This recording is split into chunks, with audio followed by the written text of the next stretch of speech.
Yo, yo, yo, welcome back. Welcome back to another episode of Real Talk Unscripted. I'm your boy, your cousin, your pal, your nephew, your big bro. You know what I'm saying?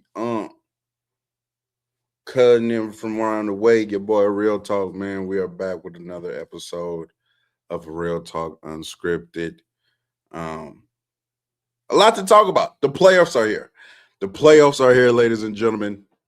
The playoffs are here, ladies and gentlemen. So we have a lot to talk about. We're going to talk about some of the first round matchups that we know of. We're going to talk about the play-in games.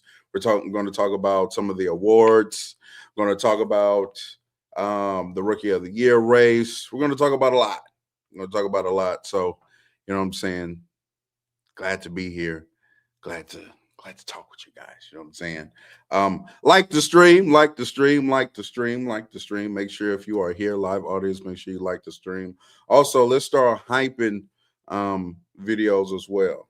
Subscribe if you're not subscribed, turn the notification bell on so you know when we're live.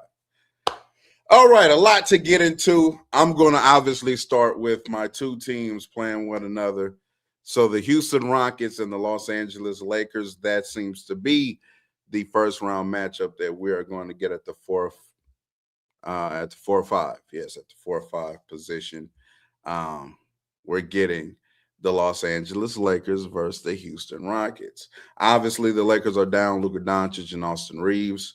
You know what I'm saying? They are down due to injury. I just saw Shams do an update that Luka will be flying back into the USA later on this week. You know what I'm saying? So I guess that's good news. Also, Reeves is still about 2 or 3 more weeks away. So, I mean, I'm just expecting them not to play in the first round. That's truly what I'm expecting personally. I'm just not expecting them to play. Um, if one does play, I would actually say probably Austin Reeves before Luca. If I were to bet any money on that, which I'm not, so don't you go doing that. But I'm just saying, like, if I were to choose between which one would be coming back, probably Austin in the first round, maybe potentially. You know what I'm saying? But I'm just not expecting either one of them to be available, me personally. Um, and so I have the Rockets winning the series. You know what I'm saying? I do have the Rockets winning the series. Now, I will say the more and more I think about it, though, um, the more and more I think about it, the more I'm like, yes, the Rockets are going to win, but I don't know if they're just going to like sweep the Lakers, even now, because the Rockets are a truly flawed basketball team. Um, and we have LeBron James. And, we're going to talk about LeBron and Kevin Durant. Obviously, and the title is who is the best player in the Rockets versus Lakers series, right? Um, Kevin Durant has been the better player in the regular season for sure. No doubt about that. What's up, everybody in the YouTube chat? Make sure that you like the stream, like the stream, like the stream. Kevin Durant has been the better player in the regular season, that is for sure. That being said, he's still LeBron. You know what I'm saying? And I know that seems like, oh my God, really ugly. But it's like LeBron has shown in these last few games closing out the season when he's had to ramp up as an offensive player, he still has the capability of doing it. Now, I do think that there are even more limitations in his game than some people would like to admit. I think his half court shot creation has taken a hit. I do think he's worse at that. But he's still fantastic in transition. Um, Still one of the best passers in the league. Still one of the best playmakers in the league. Bully balls his way still into the paint. Um, can play out of the post. Um, so can be the ball handler and pick and roll still. Can run pick and roll and be great at that. So he's still one of the better offensive players in the league. You know what I'm saying? And with the Rockets being a team that like genuinely for a lot of nights can't shoot the basketball. When you can't shoot, You just allow teams to stay in games with you. Right? So I can see like there's a version of like these kind of games that play out. Like, and I think y'all know what I'm talking about. Like, it's going to look like the Rockets, and not even just look like the Rockets are going to be like severely outplaying the Lakers, but because they can't make shots, it's only like a 9 to 12 point game. But in all actuality, it should be like a 20 to 25. But because they can't shoot, the game is just going to be closer than like score wise than it play wise indicates. Like, I can definitely see games like that happening. And so I'm just expecting the Rockets to kind of like trick off a game. There's going to be at least one game the Rockets just trick off. I'm telling you, it's going to happen. It's going to happen. So it's at least going 5 because they got a trick off game. Now, another game, LeBron finding major success. Rui shooting the ball well. We get a good game out of DeAndre Ayton.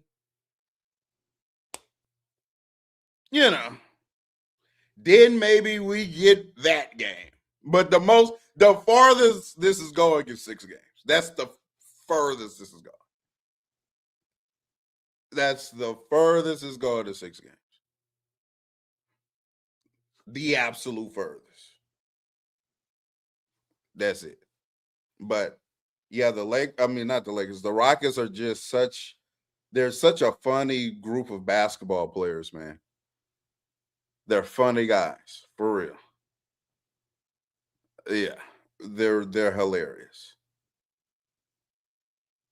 Oh, we're just throwing the ball out of bounds. Oh, okay. Tight.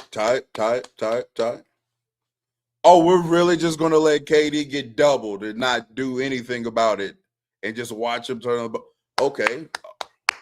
Right on. Like, you know what I'm saying? Like, the Rockets be doing some dumb shit. And like they just did. They be doing some dumb shit, bro. They tricked off that game in Minnesota. Anybody that watched that Minnesota game, like the Rockets, like, bro, there's no way they should have lost the game. No way. No way they should have lost the game. Yet, take an L to the Timberwolves with no Anthony Edwards because y'all can't close a basketball game. Crazy.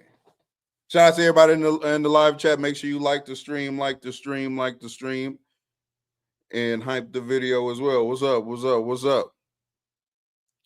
So, max that is going is 6 games. The Rockets are going to win, though. Now, is there a possibility that LeBron James is the best player in the series? I do think there's a possibility of that. I'm not saying it's likely, but I do see a possibility for it happening. You know what I'm saying? So I think, I'm right in the reasonable, mind frame of this because you have some LeBron fans who, they just want to say, hey, LeBron's better than Kevin Durant. So he's just going to be better than KD because he's KD. I mean, because he's Bron. And it's like, no, that's just not how that works. You don't just get to, you know what I'm saying? You don't just get to be better than KD when KD's clearly been like better than you this year, right? Gotta be fair in that. But on the flip side, it's not like there isn't a world, and I do think people are too far to the left on this, where it's like they act like there's not a world where LeBron outperforms KD in this series. And I think that's also, too far gone as well. Expecting him to be is too far gone, and acting like he can't is too far gone. You see what I'm saying? Like putting the expectation that LeBron is just supposed to be better than Kevin Durant right now is crazy. That's wild. that's wild. He's 41. He's 41. Kevin Durant is still a top, let's just bare minimum say 15 player still in the league right now. And so just expecting LeBron to just outperform that player is a wild expectation. But again, I think you are underestimating him if you act like there's no possible way that LeBron James can be as good as or better than Kevin Durant in a 5 to 6 game span. Right? So I'm right there where I think he could do it. I'm not betting on it. And I think that's the reasonable take to have. I think that is the reasonable take to have right now, in my opinion. Now, moving on. Let's talk about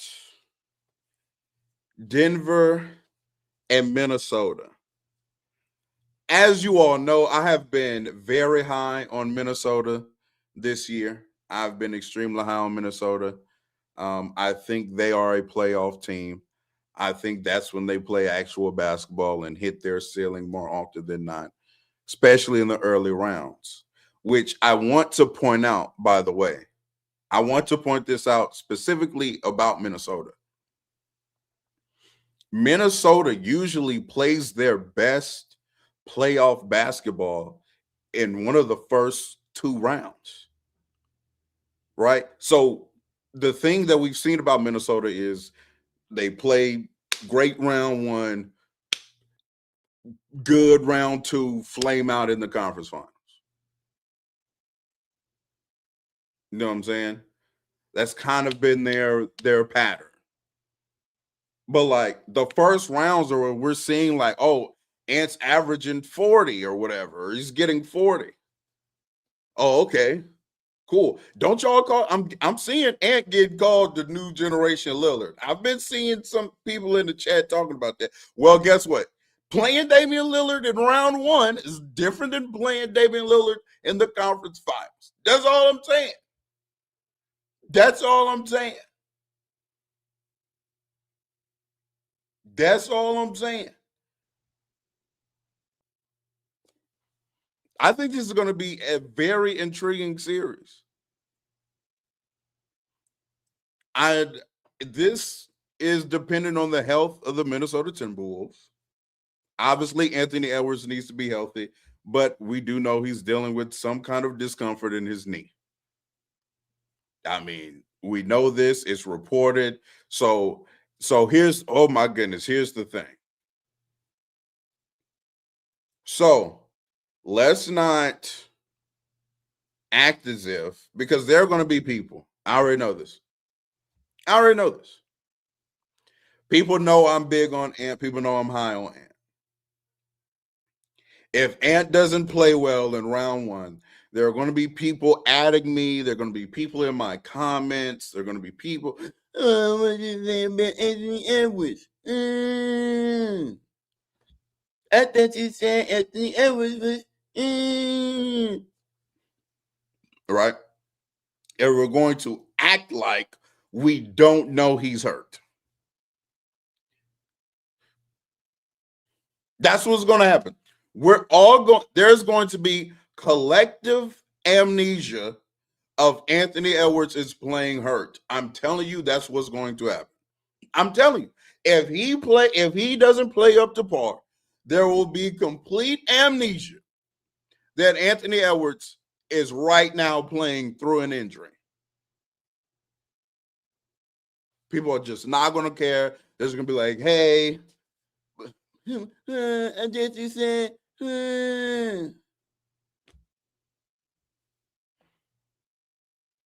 people are saying he got jumper's knee.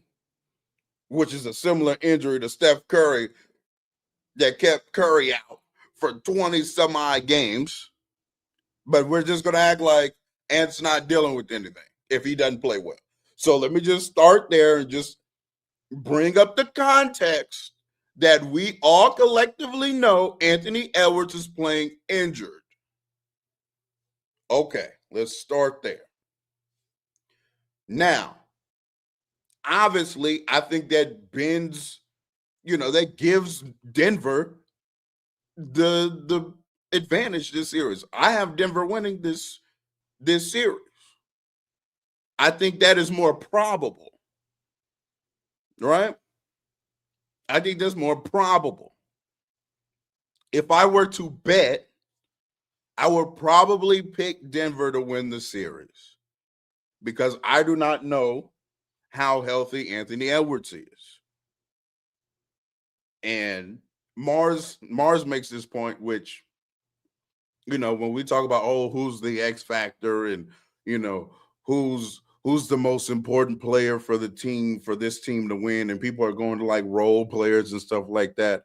And then Mars is like, well, it's always, no, it's the best player, because if the best player doesn't play well, then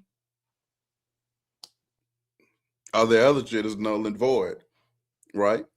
And that's kind of what's going on with Minnesota, in my opinion, right now. Like, if Anthony Edwards can't play like Anthony Edwards, then they're screwed. It doesn't matter how well Rudy Gobert holds up or how good Julius Randle plays, or it's not going to matter if Anthony Edwards can't beat Anthony Edwards, especially in this particular series, because he needs to be kind of the tilt that flips things for Minnesota in this particular matchup as an offensive player. Denver really cannot stay in front of Anthony Edwards. They can't. They don't really have anybody to do that.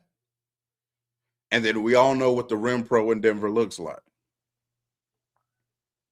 And then on top of that, he's a really good pull-up shooter. So it puts Denver in a conundrum. The fact that they have to guard Anthony Edwards like that gives the Timberwolves great offense. They have to guard Ant like he's damn near Steph Curry. That's how they guard him. Anytime, go look at the last game that Denver played Minnesota. It's dead ass anytime Ant is getting involved in any kind of ball screen. They're just doubling him. It doesn't matter how high up top the balls, it doesn't matter. And when you have to guard somebody like that, it's going to be very hard for you to consistently string together stops.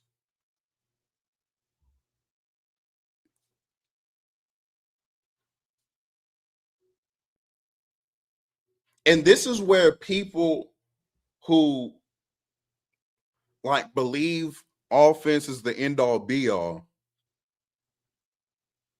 it's like,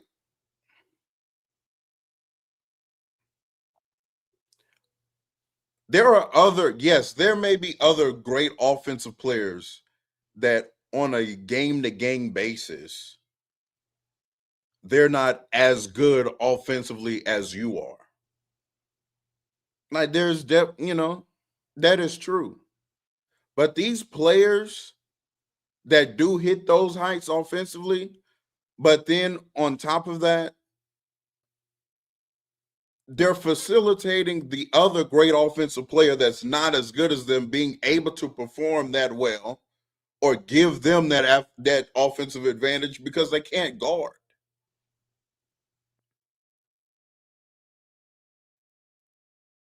They have to guard Ant by trapping him 35 feet away from the basket. That's not a successful formula. It's just not. You're not. The only team that can do something like that would be OKC because they have the speed to recover. But that's going to require Anthony Edwards to be Anthony Edwards, right? He has to show, because I'm sure what Denver probably is going to do, at least I would if I was Denver, is early on, we're not going to be trapping Ant and stuff like that initially. We're going to see, hey, can the Anthony Edwards of right now with the, you know, with a questionable knee, can he consistently get by Christian Brown just one-on-one? Can he consistently get by Peyton Watson, Bruce Brown? I'm not just going to immediately compromise my defense by throwing doubles at you 35 feet away from the rim before we got to see if you still Ant right now. At least that's what I would do. We got to see.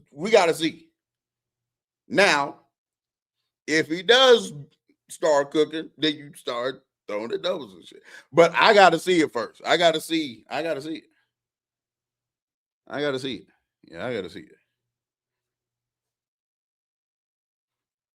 But see, here's the thing, because somebody just said Aaron Gordon.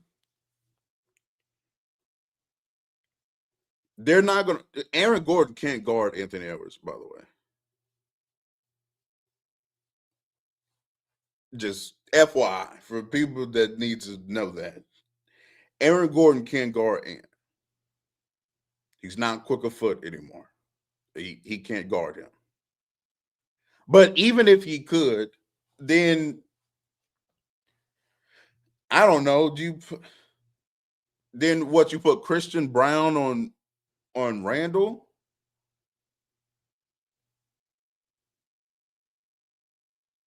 Because Aaron Gordon's going to be guarding Randall. I'm like pretty sure of that.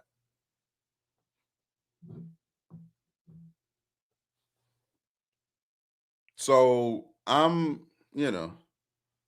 Christian got Ant's number. Okay. All righty. Been locking him up since rookie year. Not fact. Facts. I'm just saying, I think this series is going to be interesting if Anthony Edwards is healthy. If he's not, then obviously, kind of is what it is. You know what I'm saying? It's kind of is what it is. But I like Minnesota, man. Y'all know I've been liking Minnesota all year, especially in a playoff environment. In a playoff environment, that is a well-constructed team. I know mentally they're not all there all the time. I know they have lapses. I understand that. I really do. But that is a great basketball team for the 2020s era. This is just a really good basketball team. Do they have some pass and playmaking issues? Absolutely. But they have multiple guard wings that can defend, and they have an elite rim protector. Let's start there. Like that is a really good foundation. They have an elite rim protector.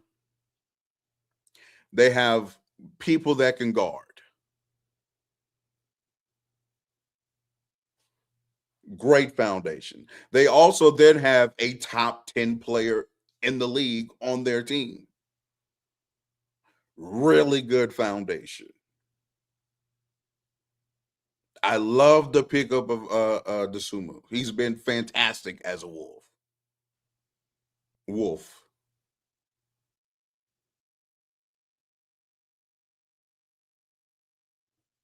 Naz Reid is a very versatile, 6'9" player, 6'10" player that can do a lot of things, can handle the ball, can shoot.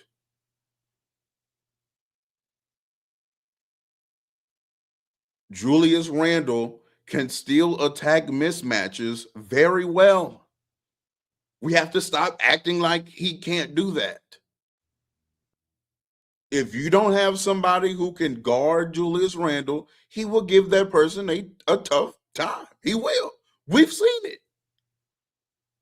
I know it's Julius Randle. I know it's real easy to hate on Julius Randle. I know it's real easy to just say Julius Randle sucks 24/7 because you'll get that validation online and we're just going to act like Julius Randle doesn't have any positives as an NBA player. We're going to act like we haven't seen him be successful now in this setting. We're just going to act like we haven't seen it. Because saying Julius Randle sucks confirms your bias. It confirms your belief. That's cool.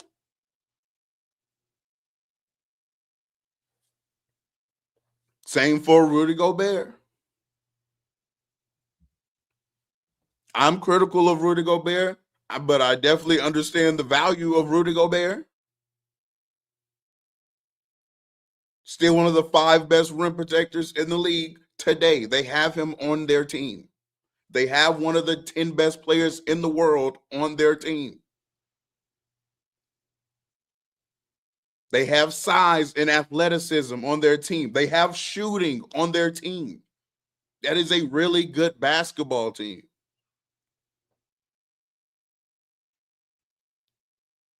They are. We got to stop acting like we don't see them display this. Every postseason, somehow the Timberwolves continue to be underrated.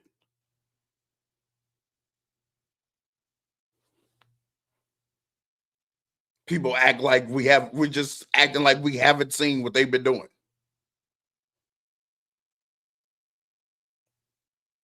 I don't know. Now, again, I'm not saying that Denver can't win the series. I'm just saying this is a good matchup. It's a really good matchup. We'll see how it plays out. Now, to the East Coast, we do have Knicks versus the Hawks. You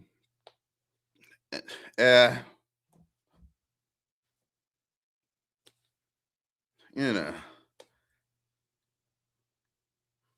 Knicks in 5-6 games, they should get them on that. You know, shout out to Nickeil Alexander-Walker though, like for real.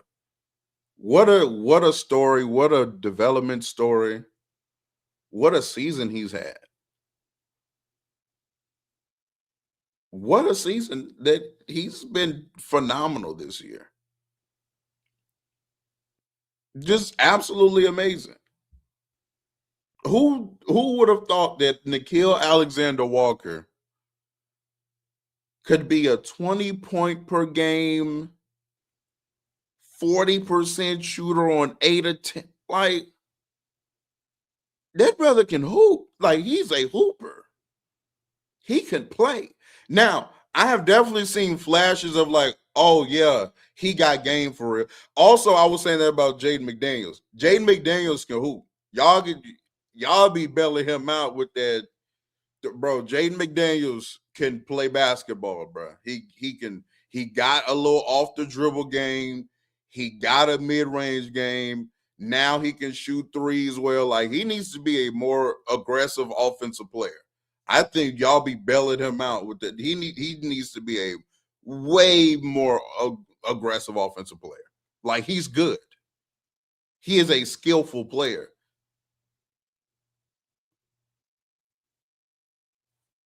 You know what I'm saying? Nickeil, however, you know what I'm saying? I ain't know it was like this though. Nickeil can hoop. Nickeil got real off the bounce juice. I ain't say nothing about no averaging 30. I ain't say nothing about no averaging 30.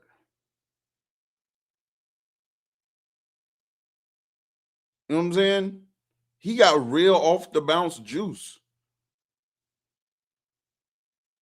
Creative around the rim to finish. Really a good 3-point shooter. He's legitimately a 3-point shooter.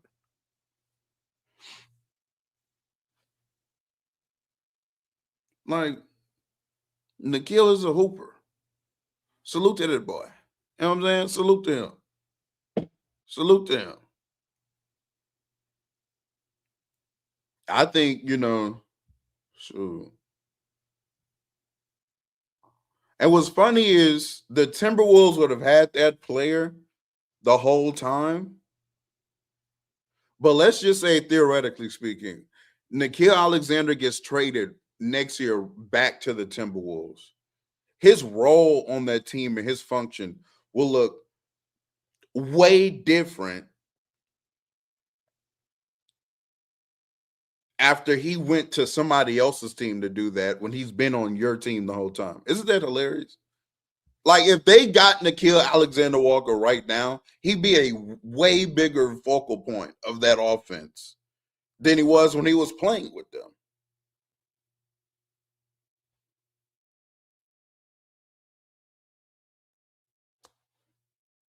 Like, that's crazy. And they had the player the whole time.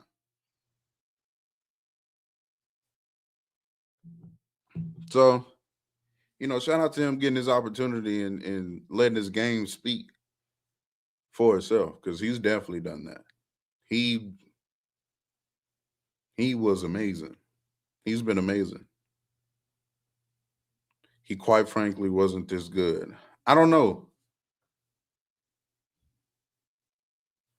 I don't know. I think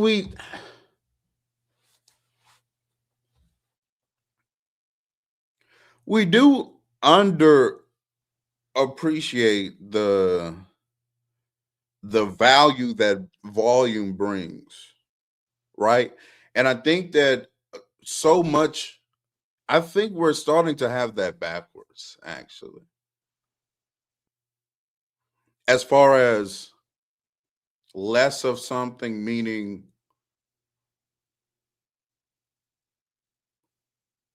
if you increased, it would reduce efficiency. But sometimes volume is what creates the efficiency. Like, when we sit here and try to judge players on what they can do, and we're looking at them, especially when you're such a role player like Nikhil Alexander Walker, where your role is you're going to come in and hound the ball defensively.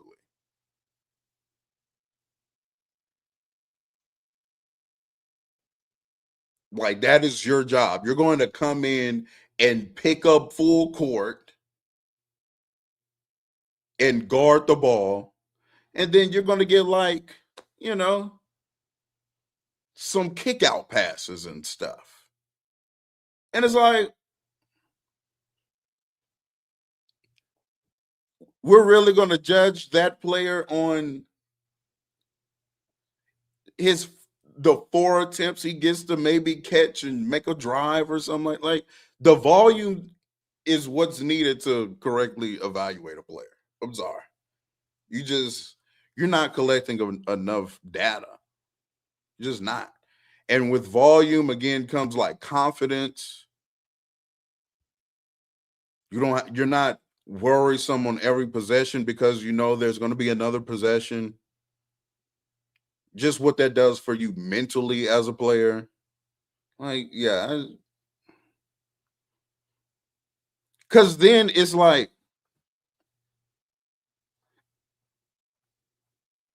the question that I always have a difficulty with is like, does a player truly get that much better in that short amount of time?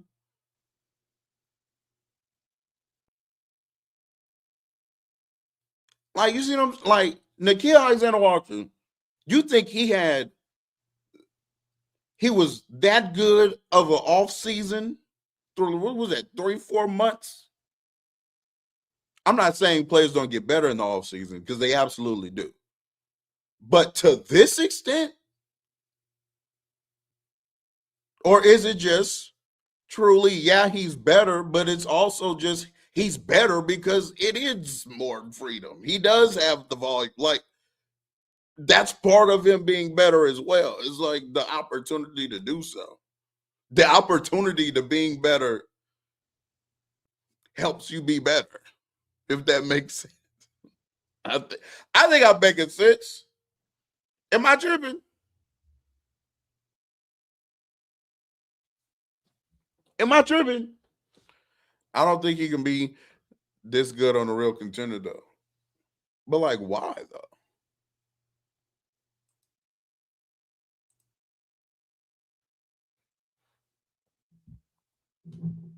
However, again, I have the Knicks winning that series. All that being said, shout out to him. Jalen Johnson. I actually would like Jalen Johnson to perform well. You know what I'm saying? Look, Jalen Johnson, really good player. You know, he's been one of the players though that has been the poster boy of don't believe stats because PRA doesn't tell you how good a player is, and his PRA is lying to you. And I can hear that. But I will say this most of the time, for me personally, but I go with what other people are saying because maybe they've experienced more Jalen Johnson than me. Pause. But for me personally, more times than not, when I watched the Hawks this year, Jalen Johnson played well. Like he wasn't just out there accumulating stats. It's like, oh no, like his stats meant something. Like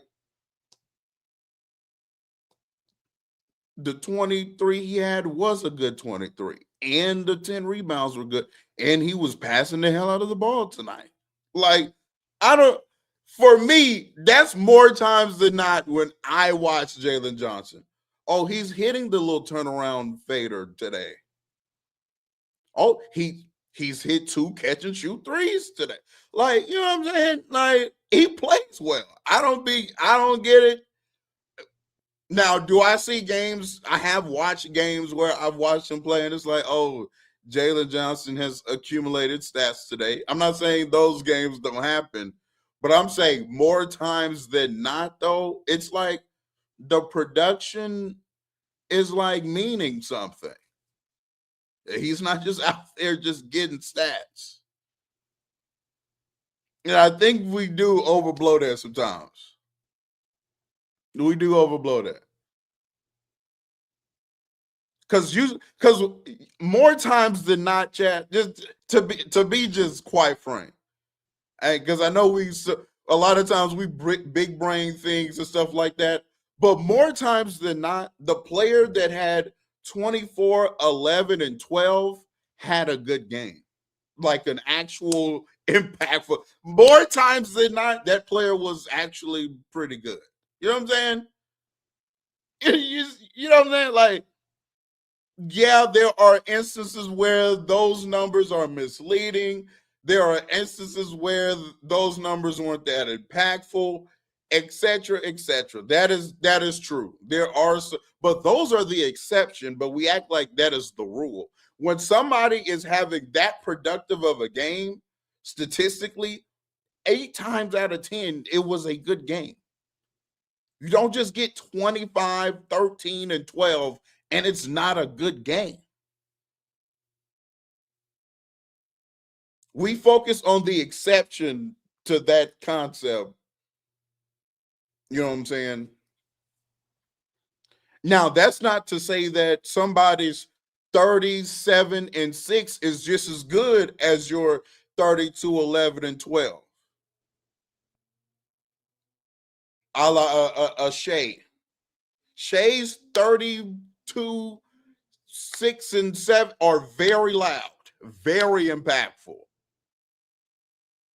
So it's not just, oh, you accumulated more stats, you were better. I don't want to affirm that because I'm not affirming that. I disagree with that logic.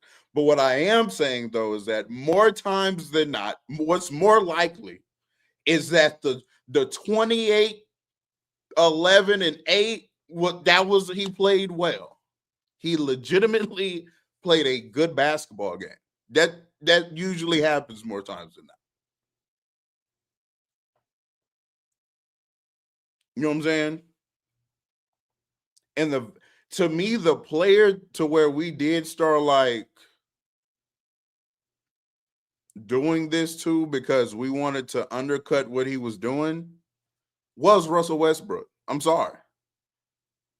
People people had to find a way to be comfortable that Russell Westbrook is outstatting their favorite player. I'm gonna just keep it a K with you.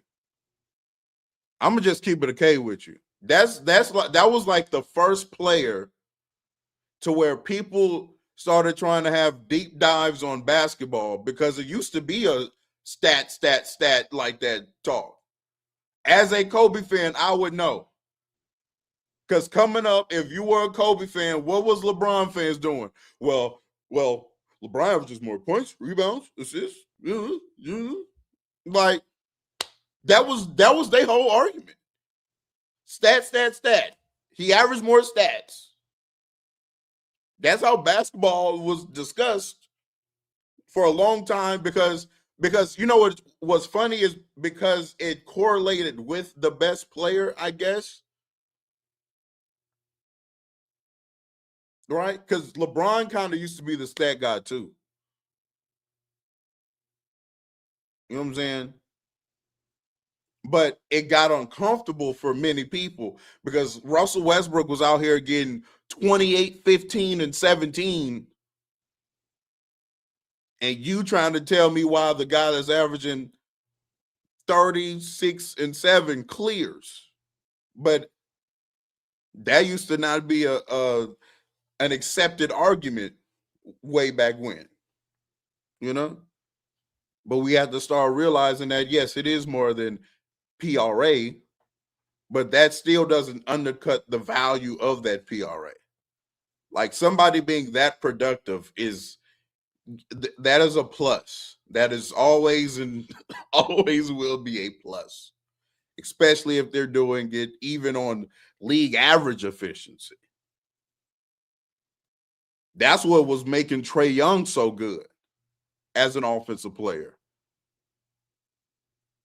League average efficiency, yes, but on that league average efficiency, the man getting 27 and 11, like it's a lot of production from your PG spot and good production, quality production, production that's leading to some of the best offense in the league production.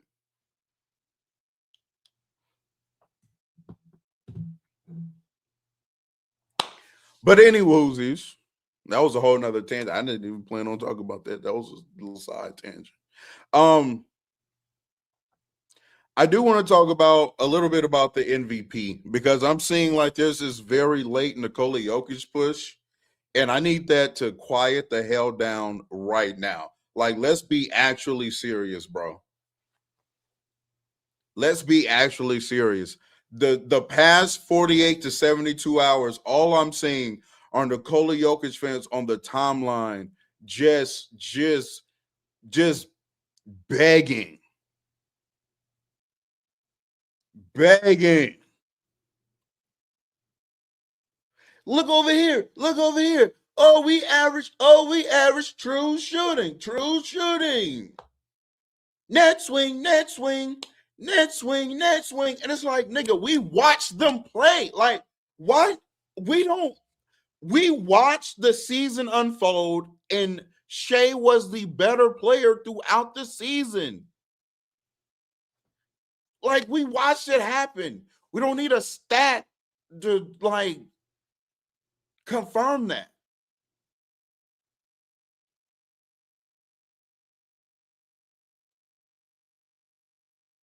Like, what? We've watched the season, and Shea was better this season.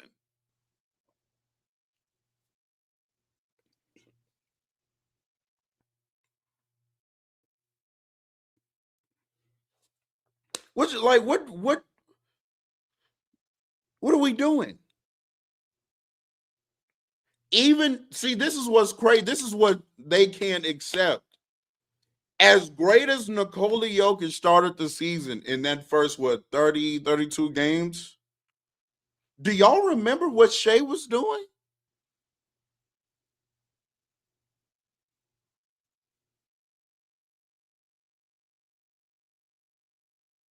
Do y'all remember what Shea Gildress was doing. Hold on.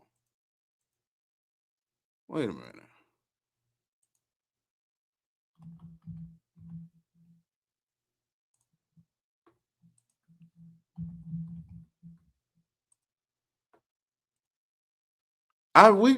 We gotta we gotta remember what Shea was doing in his first 30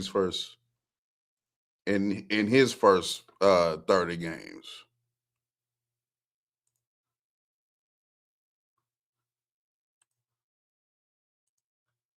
Boom.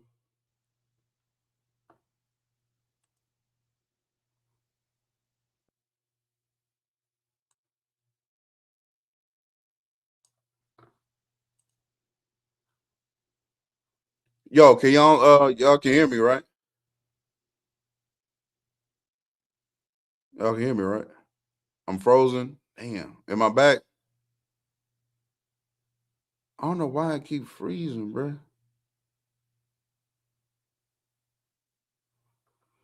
I'm gonna just have to be frozen while I read y'all these stats, though. I don't know what's going on with that. Bro, he was averaging in the first 32 games of the season. Shea was averaging 32 points, 4.8 rebounds, 6.5 assists, steal and a half, almost a block. He was shooting 56% from the field, 42% from three. He was shooting 60.5% on twos. He had a 61 effective field goal percentage. He was shooting 88% from the free throw line on 9 attempts. Like, what do we?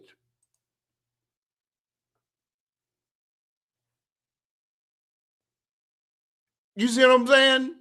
Let's not act like Shea in his first 32 wasn't going bonkers too. They started off the year 24-1. Let me go to because let me see I gotta get the true shooting because niggas don't appreciate nothing until you bring some true shooting into it. So hold on, y'all. Hold on, y'all. Let's get this true shooting. Can't have no truth. Come on now. Gotta add the true shooting.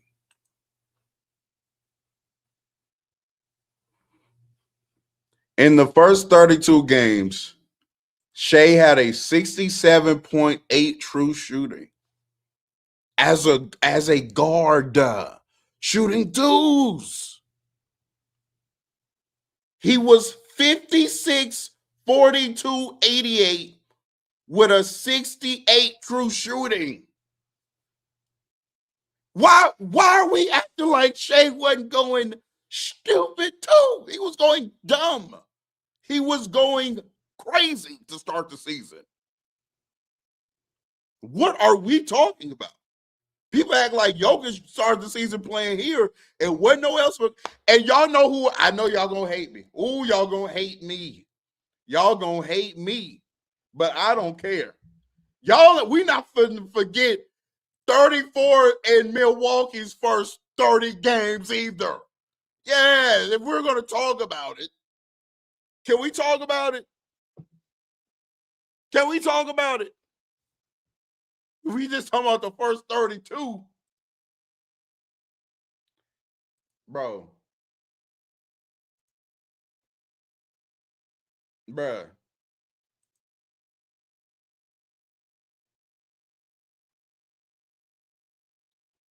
God damn, this nigga didn't play 32 until let's go first 30, first 30. First 30, first 30. Yeah, first 30. Yeah. Hold on. Where I'm at.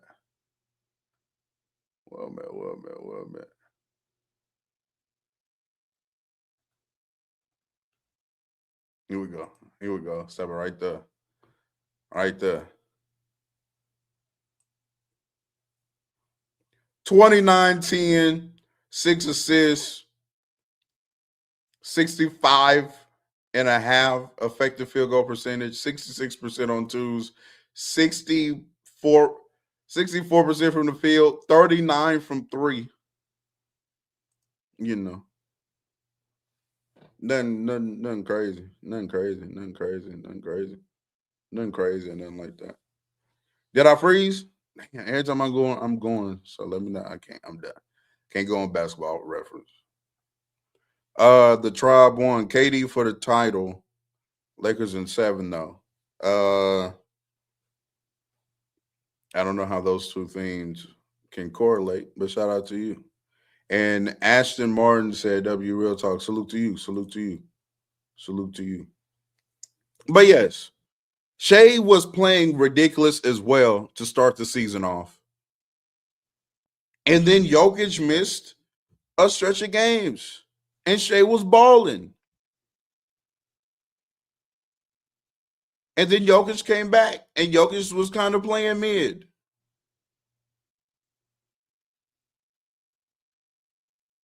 And then he started balling again. But Shea has been balling the whole time.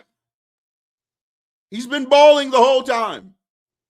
Bro, even the month where Shea dips in efficiency, I know it's February. Do you know what he still averaged 30 and 10? He averaged 10 assists in February. He averaged 30 and 10.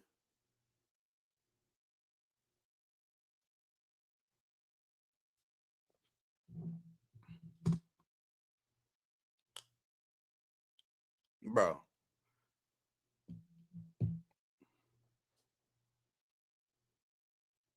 In February be such a small sample size of games anyway, because the All-Star break is in February. You know what I'm saying?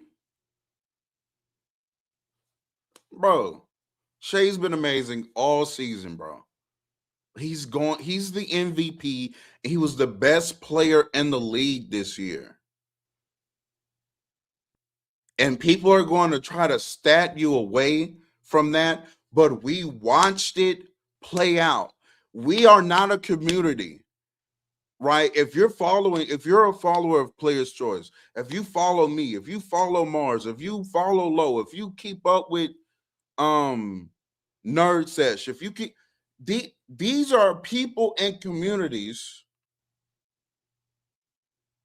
These are people and communities that are following the game day in and day out. It's not like we're Jason Tip, another one. These are people that are following the game. People are watching these games. Mars watches games. Chill watches game. Ron, I know y'all don't be, bro. They be in the chat, blowing up the chat. All of them talking about the game.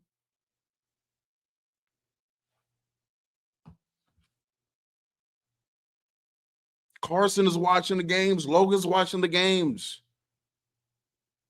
Pick a size watching the game. People are watching these games, and we've kind of all concluded that Shea was the best player this year. Stop trying to make last minute arguments. Stop trying to make last minute arguments. We watched them play throughout the year. We watched Luka, we watched Wemby, we watched Jokic, we watched Giannis, we watched Shea, we watched Ant, we watched Kawhi. We've watched these players. Shea was the best one. Can there be arguments made about this player and that player? Wemby had a great since February. Luka had a great March. Jokic first 32. We got it. We watched the year. Shea was better throughout the majority of the season. He was the most consistent high-level player. He was the best player. We watched it. We watched it. Shout out to Jokic stats. What an accomplishment to lead the league in rebounding and assists. That nobody's taking that away from Jokic. That is a tremendous accomplishment. It truly is. There was a guy in the league though this year that was better. We watched it.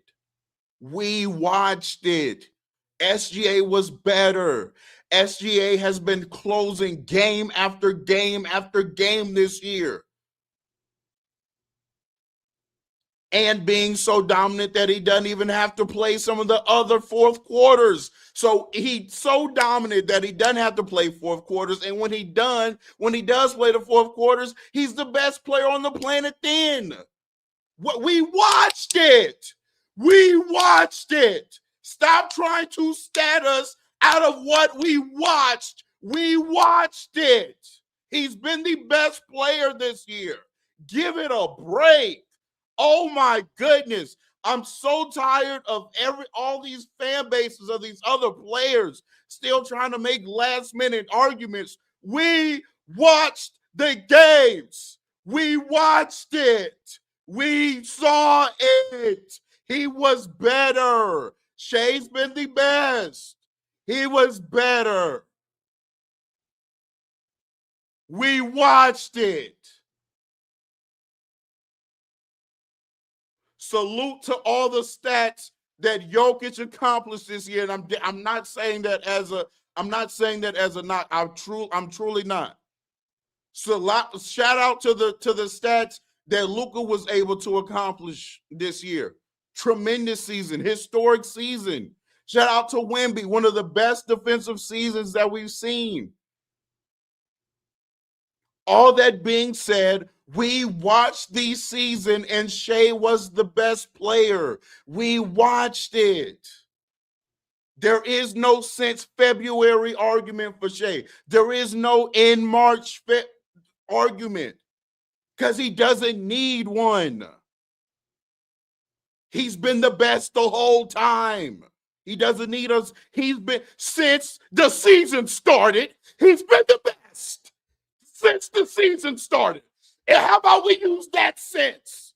Since the season commenced, Shai's been the best. Period. There's no more arguments to be made. We watched it. We watched it. Since the season started, he's been the best.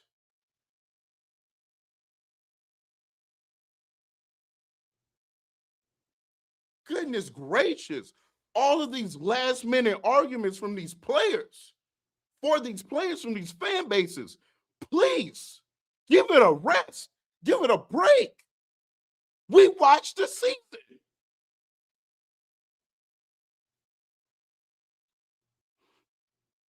Goodness gracious. Jason Tiff, shout out to It's Simply Cujo. Jason Tiff and Bill Simmons saying Paz can get this OKC 50-plus games if he replaced Shai just shows people don't know what the hell they're talking about.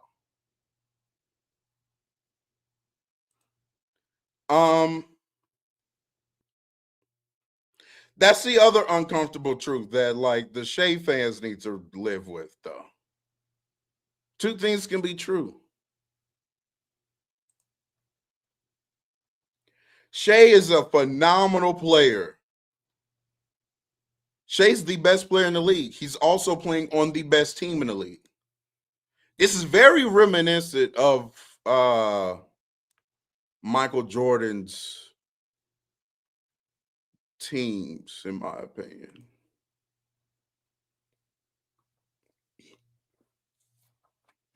Very reminiscent of,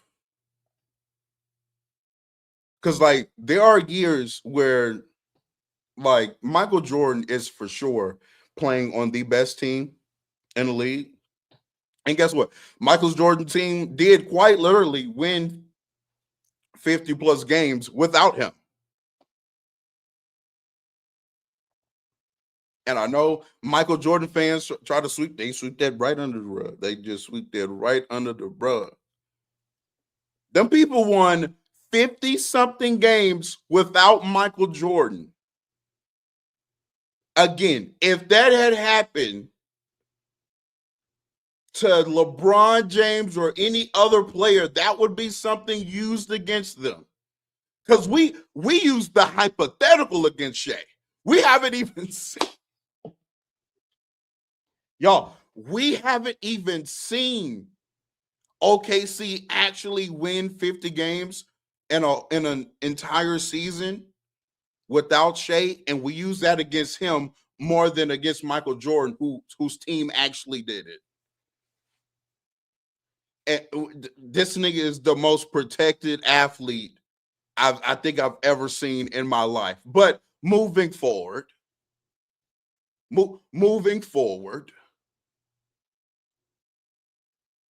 yes, this team is really good. Their defensive floor is absolutely ridiculous. And people think because they would win 50 plus games with like a mid to bad offense that all of a sudden the 50 games don't count.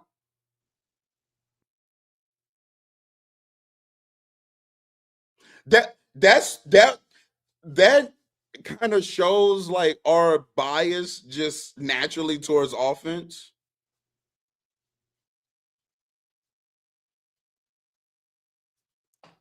Because Shea fans are like, oh man, but their offense falls off a cliff. And it's like, yeah, but they also become like in those minutes, they've been the greatest defense of all time. Like that kind of matters. Like that matters. It matters. We don't have to act like that doesn't matter. It matters. It matters. When he's off the course, like, oh my God, offense mid, defense all time great.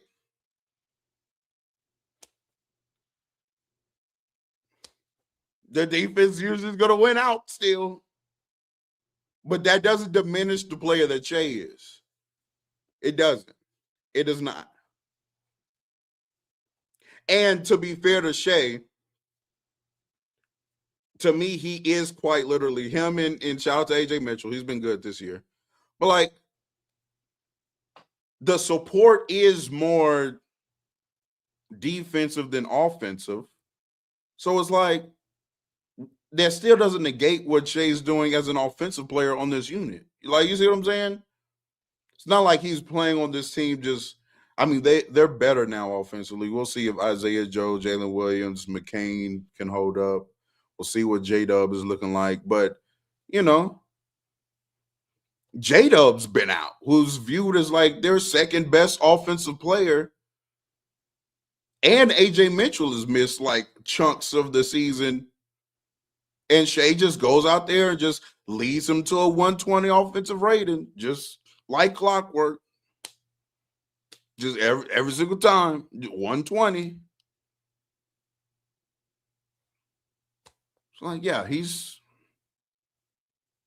still highly impacting this team, and the team is still really good without him. But they're not a championship level team.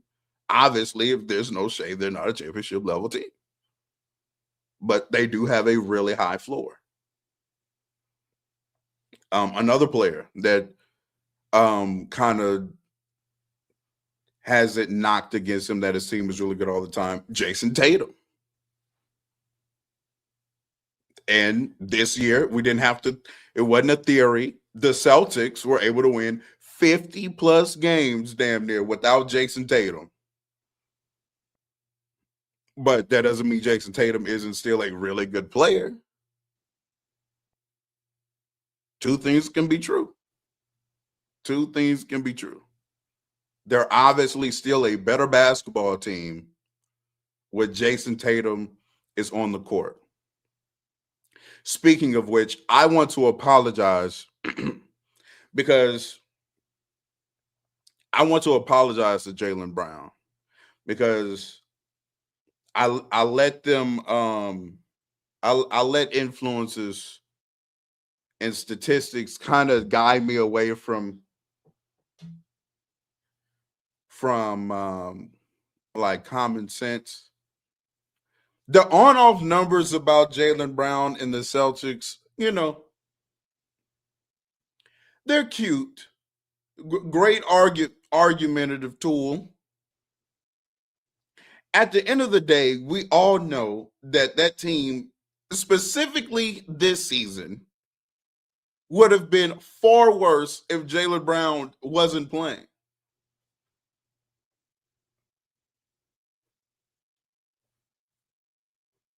What? Why do we argue against like that's like we know that?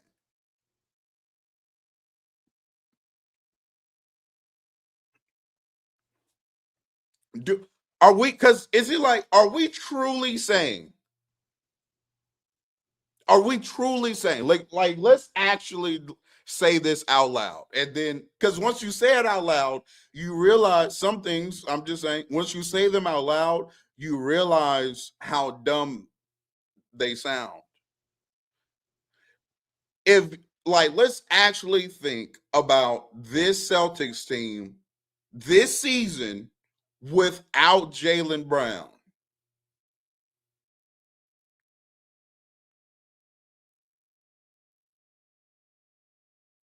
They're a worse team. And they're a pretty significantly worse team. Like we come, they will still be a good team. Did you see what the Celtics did to the Magic?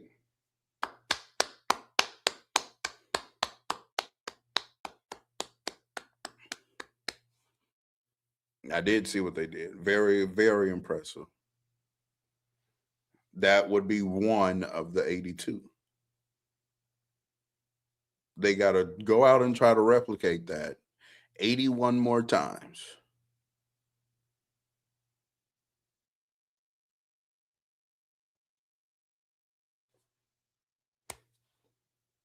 I'm, I'm just saying. I'm just saying. They would have to go out and try to replicate that 81 more times.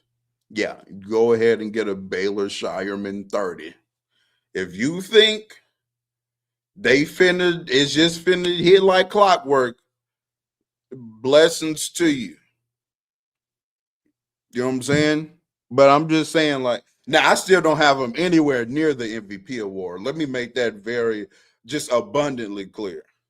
I just I want to make that abundantly clear. I want to make that abundantly clear. But I'm just saying we haven't to me it's been like a little bit disingenuous that we do try to argue that this year's version of the Celtics are dead as just as good if Jaylen Brown was not playing this year. Like that's kind of crazy. To me, that now if Jason Tatum was there, then I'd be like, yeah. But no JT and no Brown, yeah, nah, they wouldn't. They nah. So salute, salute, salute. Um, the other series in the East that is confirmed is the Raptors versus the Cavs.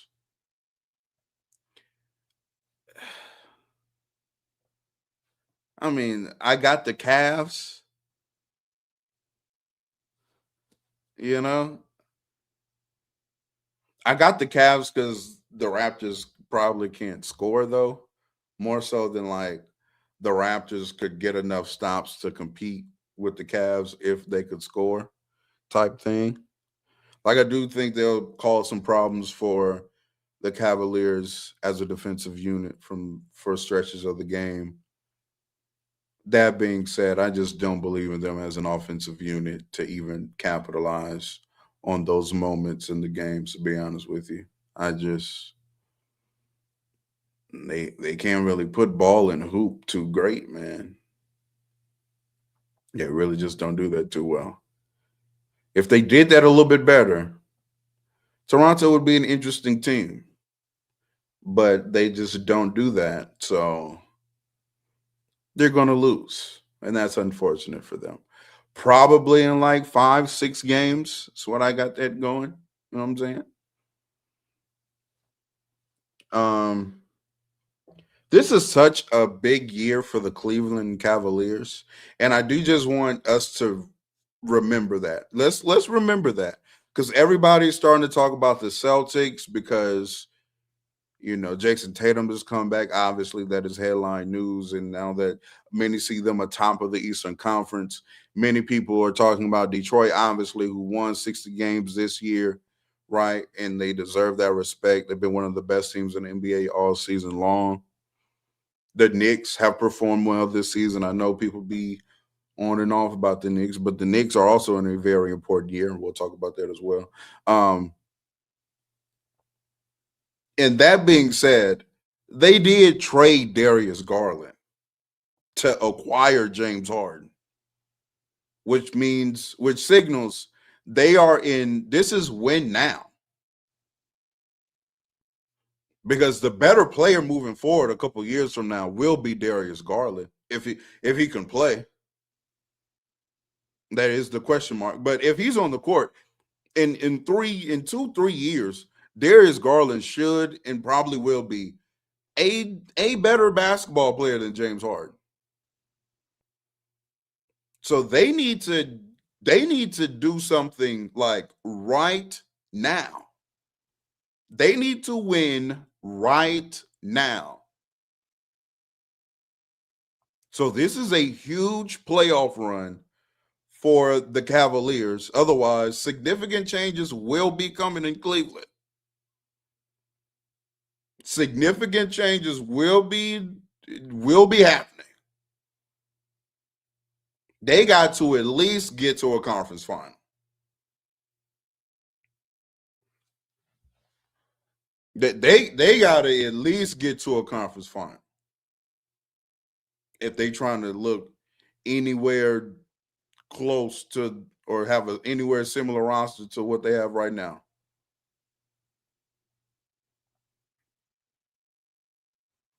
Big year for Cleveland. Huge year for the New York Knicks as well. Huge year.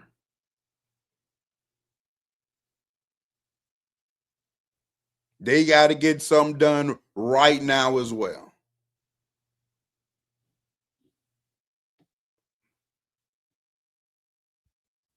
Otherwise, they finna be in the Giannis sweepstakes. So huge seasons for some of these teams out east, man. If you're the Raptors, I don't know. They'll probably try to make some changes in the off season, but this is like kind of relatively the team that they're going forward with. So I mean, I guess I do like Jacoby Walter. I believe that's his name over there. Very good player. I'm keeping an eye out on him. Good player. That's a good player that they have. Jacoby Walter is a good player. I'm watching Jacoby. Could be a real good player next to Luka Doncic. Really good player next to Luka. Can guard, can hit a three. You know what I'm saying? Guard a little bit and hit a three. You know what I'm saying? Hey, come on now. Come on now. I'm just saying. Now, I do want to just ask y'all. I do want to ask y'all real quick. Like what are y'all's expectations for the Pistons? Because I am so perplexed about Detroit. I think I say this I just don't know. I don't know what to do about Detroit. Conference finals. So okay, they need to at least make the conference finals. Championship or bust year. Wow. Conference finals. Okay. Okay. If they were to play Boston in the conference finals, what percent chance do y'all have, like, give them to beat the Celtics in a series? That's like the hurdle I really can't jump. I'm just, that's the hurdle I'm struggling with. 60%. Boston is 15%. Now, I will say this. I will say this.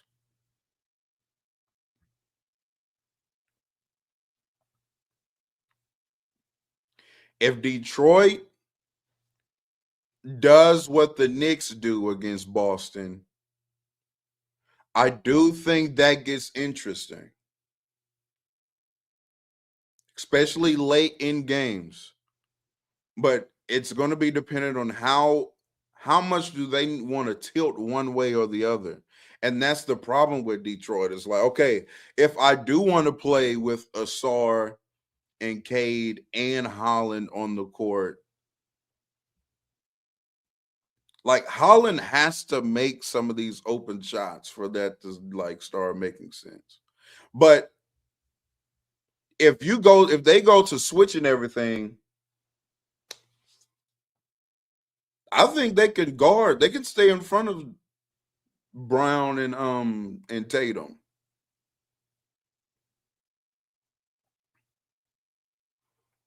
This is also something that Boston is gonna have to realize. And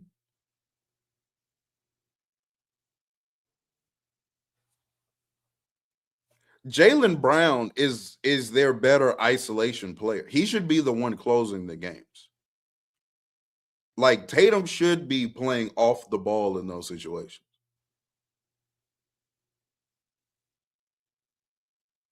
Tatum is to me like clearly a worse ISO scorer than Jalen Brown.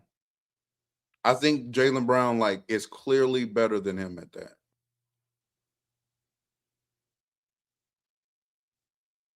Because people are able to get stops on Jason Tatum.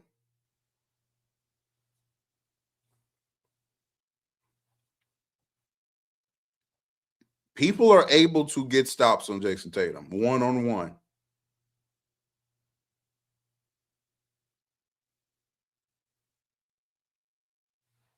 So I don't know, man. I here's the thing. If you believe in Detroit's defense, then I see why you believe in them. If you believe that they are truly that caliber of defense to where even with the offensive lulls, that defense is still good enough to get you through. I can I can I can see more of that than thinking you're going to like maintain one of these top 10 offenses. Like I just I just don't see that happening. I just don't. I just don't. I don't see y'all's offense maintaining. You know what I'm saying? I think like the fact that Cade has floor risen this offense to like top, what is it, top seven? Like a top seven offense in the league. They have no business being that, by the way. Shout out to Jenkins, who's been hooping. Shout out to Duran, because I don't want to take away credit from them. But Cade is doing a lot of the heavy lifting. Just giving it a K. Giving it a K. You know what I'm saying? Um, if you believe that defense is that elite, then I can see it. I can see it. I can see it. I can see it. But we'll have to see. I do think y'all should at least get to the conference finals, though. Y'all should.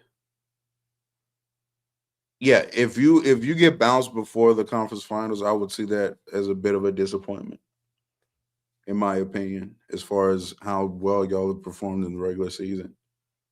I definitely think y'all should get to a conference final.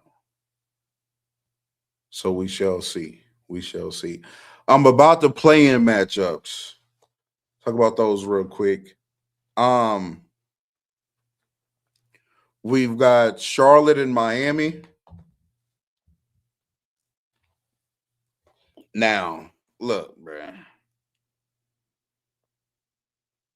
Here's the thing, people.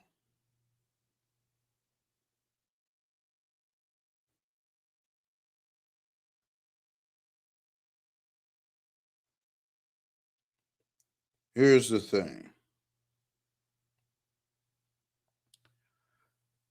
I want Charlotte to win. It wouldn't surprise me one bit if Miami wins that game, though. I'm gonna keep it okay.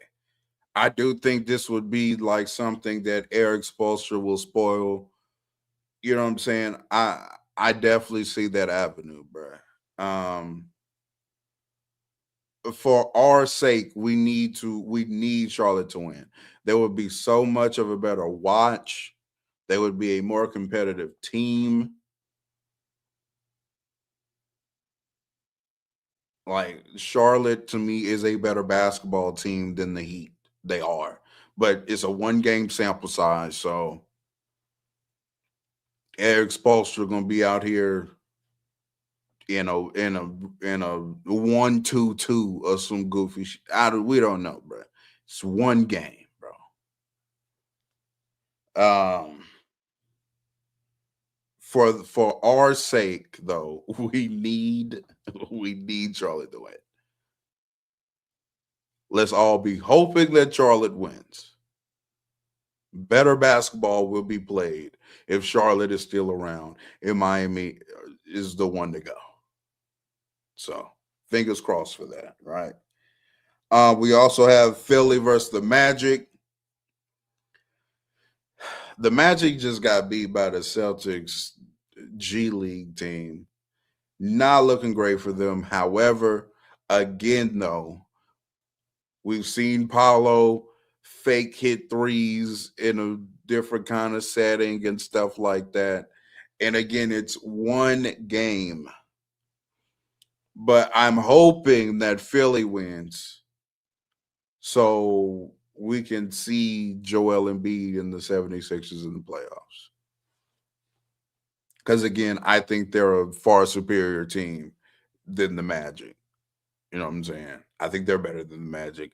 I would prefer them to continue playing than vice versa. You know what I'm saying?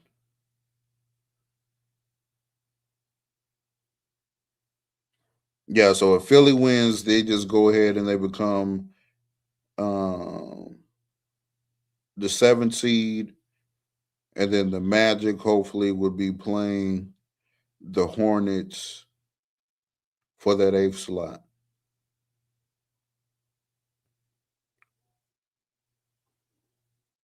Yeah. So fingers crossed, fingers crossed, fingers crossed. Then on the Western Conference side, we got Phoenix versus the Trailblazers. Um, Here's the thing about the Suns. The Suns are an interesting team, interesting ball club. I do wonder and question their lack of play for some of the players on their roster.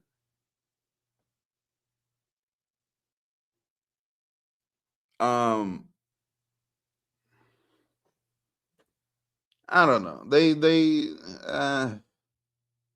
The lack of Ryan Dunn minutes to be just don't make any sense in the rookie, the Flemings.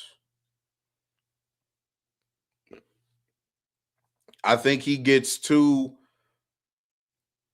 has no confidence in them to kind of like figure some stuff out throughout a game when they're playing like competitive games. Like he'll play them in some of these games against lesser teams and lesser competition, and then they go out there and to me they play decent to well when I see those two players play, and then they play like comp, and then they're at the end of the bench, and I'm like, I don't know, or he'll give them a few minutes, they go in, they make a mistake or two, and they're out the game, never to return again. And I'm like, bro, they can't make a mistake, gang. They can make a mistake, gang.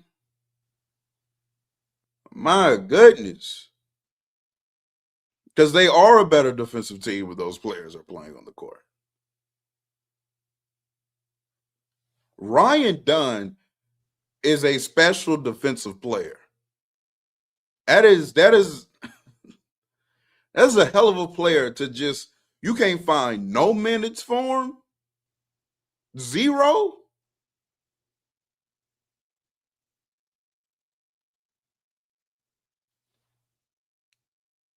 My goodness, gang. That being said,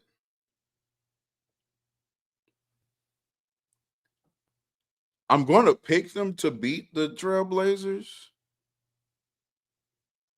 because I do think they're slightly better than the Trailblazers. Um, Look at Realtor trying to get Ryan Dunn to the Lakers. I mean, I'm not in the front office, but if I was, that would be a player I would look at. Yes, I would be streaming the games tomorrow. If Ryan Dunn ever hit 40% of his threes in a corner, my word, he might start. He might start. Ryan Dunn cutting baseline like DJJ was in Dallas when Luca throwing him lobs every break. Man, we would be going crazy, bro. Ryan Dunn would go crazy with Luca, bro. Going crazy.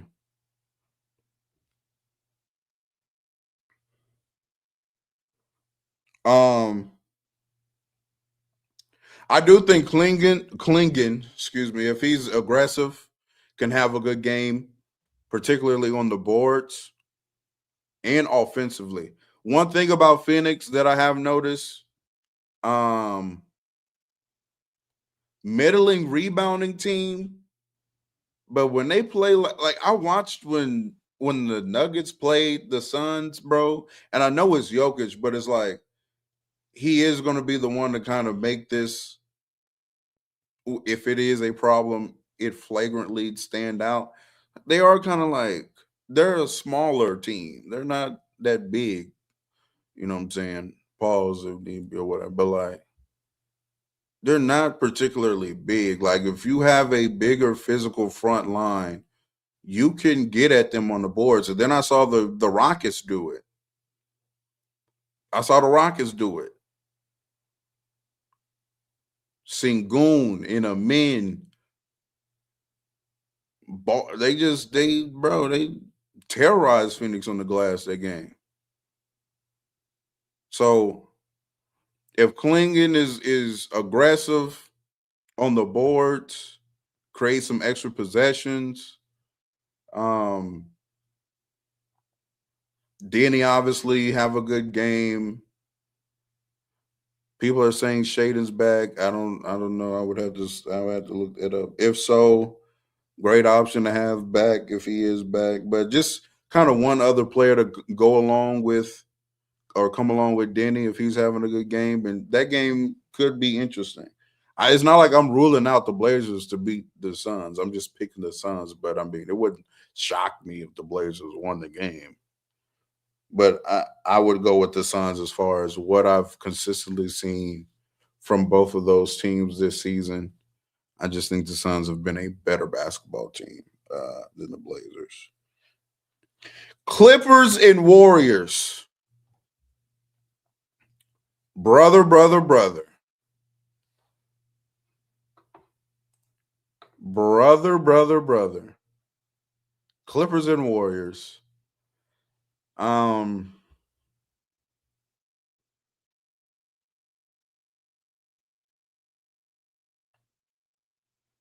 the unction, no facts.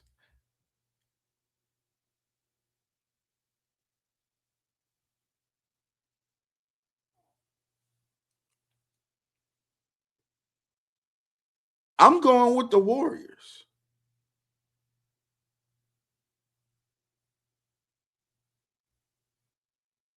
Now, people are saying if the Clippers lose, OKC gets a lottery pick. So we need the Clippers to win. However, I think the Warriors are going to win this game. I think Steph Curry is finna. I think Steph finna Steph.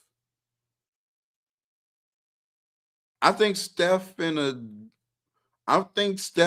go up in California, go up in the Clippers house, and he finna Sacramento them boys.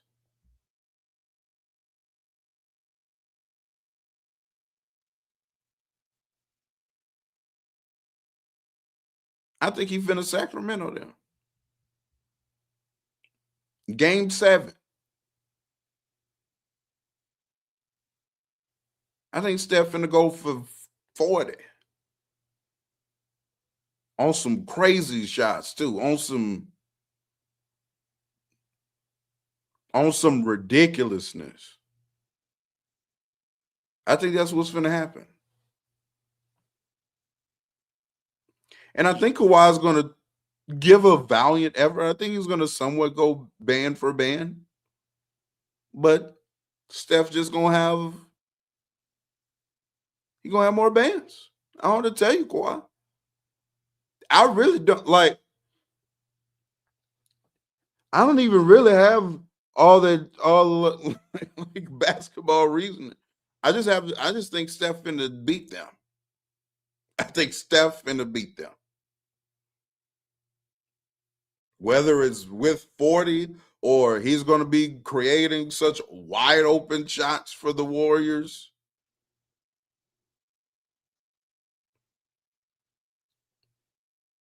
Because what I saw him do against the Rockets, I was like, damn, he's just gonna step right back on the court. And he just already just like he just gonna be that good, bruh.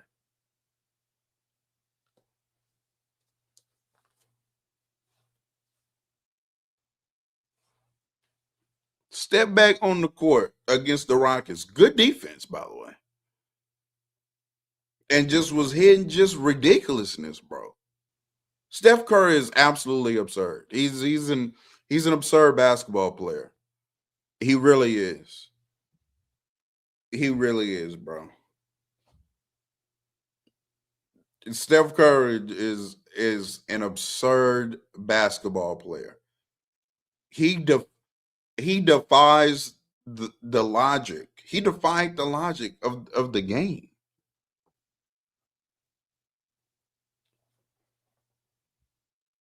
Absurd basketball player. And I do know I get tagged like this Curry hater because, but like I do understand. I get it. I want people to know I get it. Like that 2016 foolishness that we were talking about was absolutely ridiculous, bro. Steph Curry changed basketball that year. Fuck a stat. Forget about a stat. Forget about for those of us who were old enough to really understand what was going on in that 2016 season. Steph Curry was revolutionizing the game of basketball before our eyes.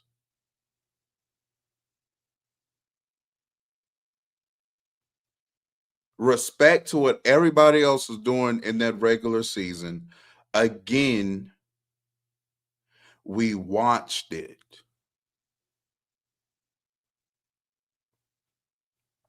We watched it. Kawhi Leonard was not messing with no Steph Curry in 2016, bro.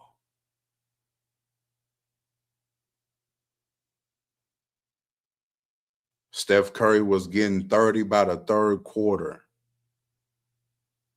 regularly.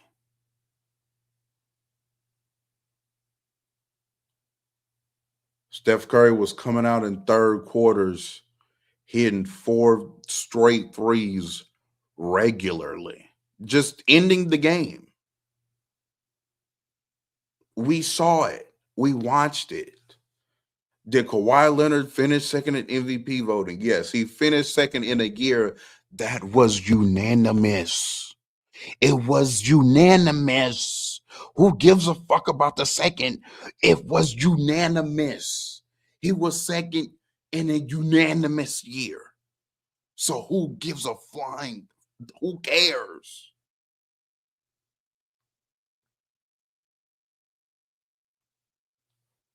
Steph Curry was running around dominating the NBA. The games were over in the third quarter. They won 73 games that year. He went to OKC and beat him on a 40-foot shot. We watched it. Again, salute to accolades, salute to statistics, salute to analytics. But this is why watching the games, bro, we watched it. Was Kawhi great? Absolutely. Fantastic two-way player, all of that. But again, forget about a stat. We watched it. It was ridiculous what we were watching. What did he hit, like 12 threes that game against OKC when he shot that shit from damn near half for the win? Bro was hitting the most ridiculous. Go watch that game, bro. If you have forgotten, go rewatch that game. Steph Curry was hitting the dumbest shots in the world and just netting them. We watched it. He was better than everybody else that year. Again, forget a stat. Forget a stat. He was going bonkers that season.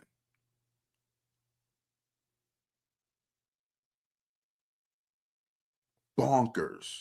We watched it. We getting, if you anywhere around my age, if you once you get like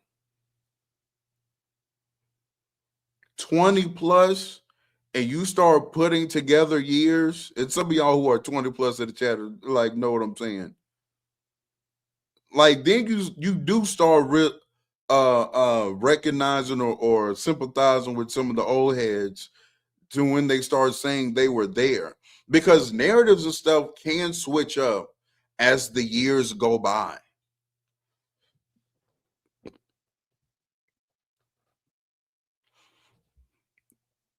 Right? Like, I don't have to basketball reference why Steph Curry was better than Kawhi Leonard in 2016. I was like, I'm telling you, I don't give a fuck what Kawhi. I don't care what his basketball reference page says. I don't care.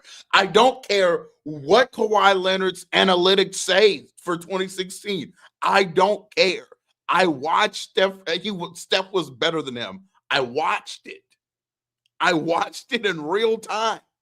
I don't have to. I don't need to know the net swing. I don't need to know the net swing. I don't.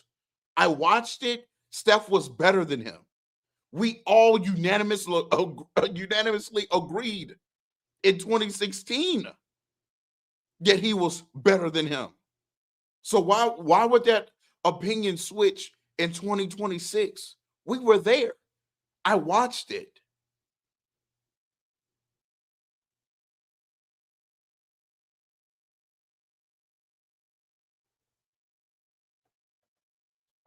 I don't need to know a singular stat from 2016 to know that player was better than that player.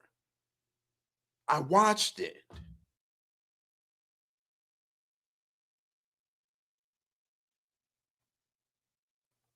So I am starting to realize, I'm starting to sympathize with the old heads. When we come back and we stack these niggas to death, and some of you like, but my nick, like, you're not getting it. I watched them.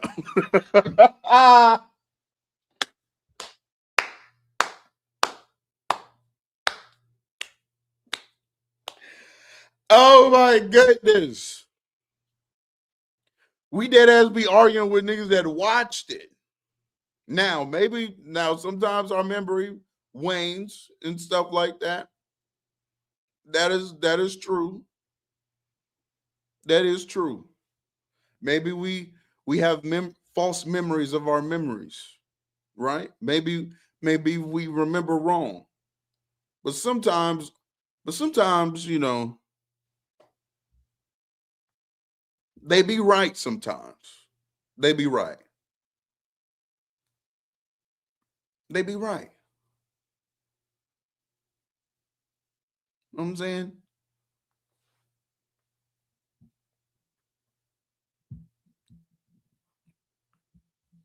Shay, let me tell y'all something was what's about to happen for Shay. And I think everybody knows this.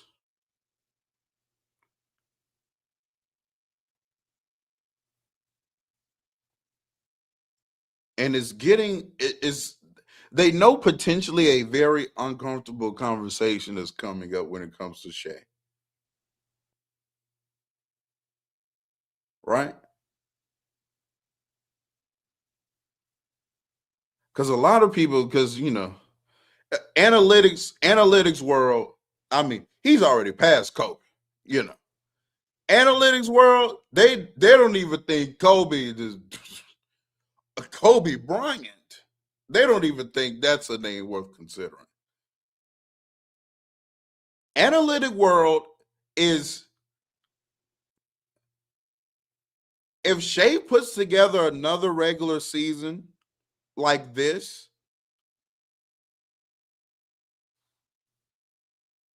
I think this is going to be one of the first times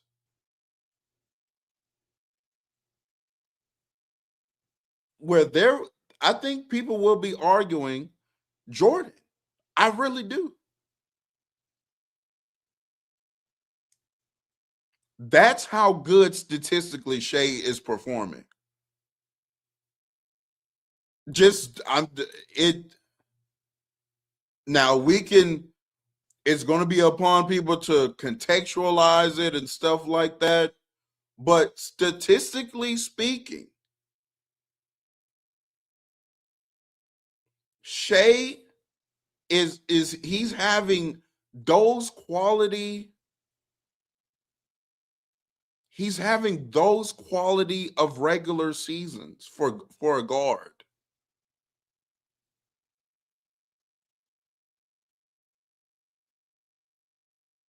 I'm not talking about a top 15. I'm not saying that. I'm saying like they're going to be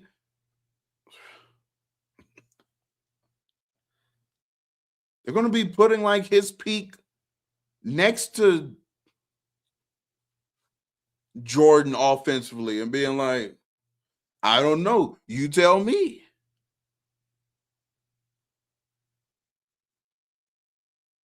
Because I've already heard there are people saying this is a Mount Rushmore guard season.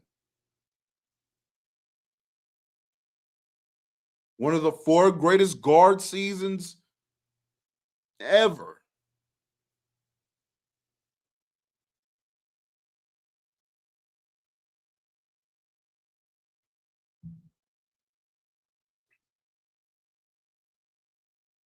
And statistically speaking, it's not like incorrect.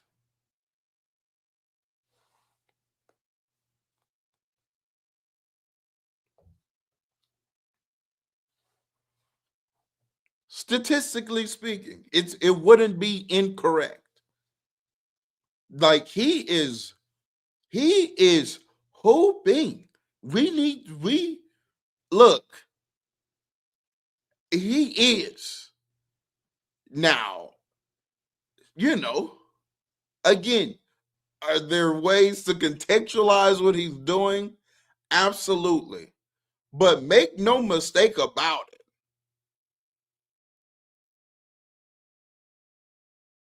As far as blending volume with efficiency as a guard,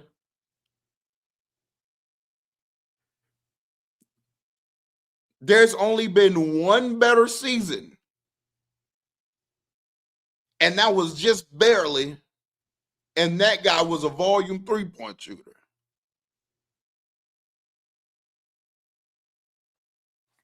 I'm just saying, The man is playing some ridiculous. He's playing ridiculously well. Like he is.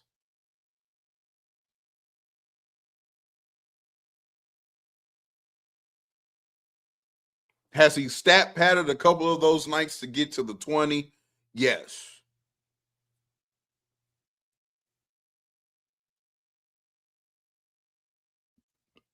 But the fact that that young man has scored 100, has scored 20 plus points, what, 127 straight times or some foolishness like that.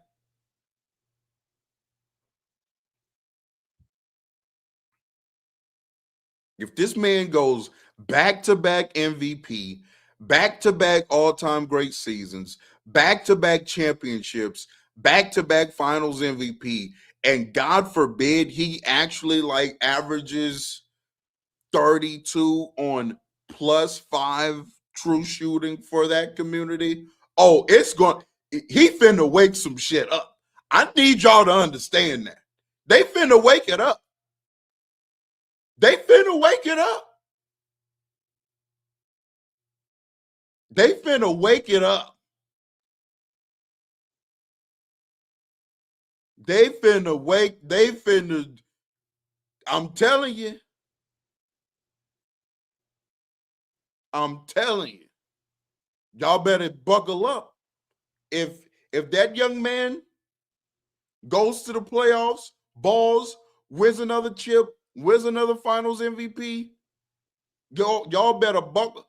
Hey, 30, you better buckle up. They already low-key trying to push him past him too. Already.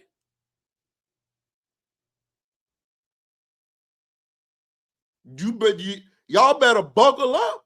It's finna get spooky out here. D Wade, afterthought. They already think Dwayne Wade is an afterthought.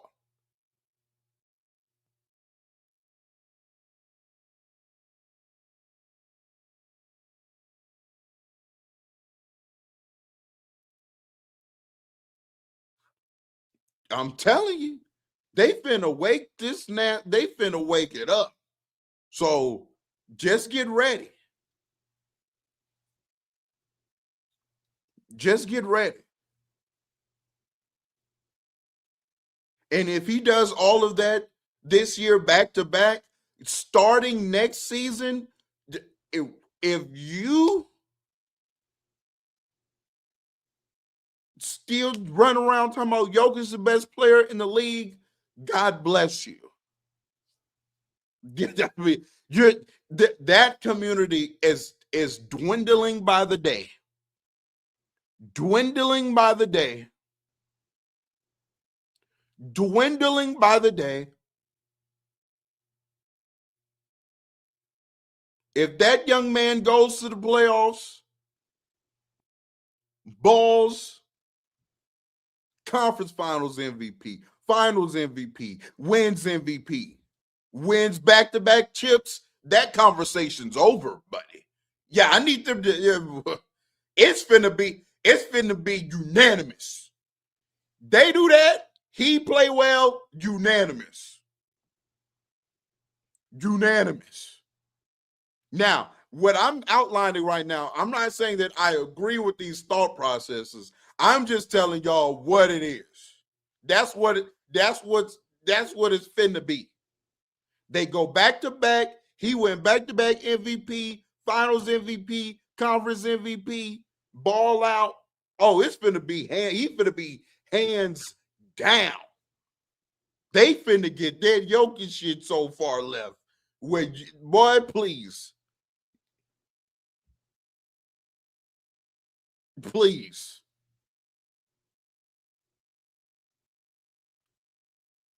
The only one that's gonna have good enough PR to rival is Wemby, because oh my goodness, they just so ready for Wemby to be the best player in the league.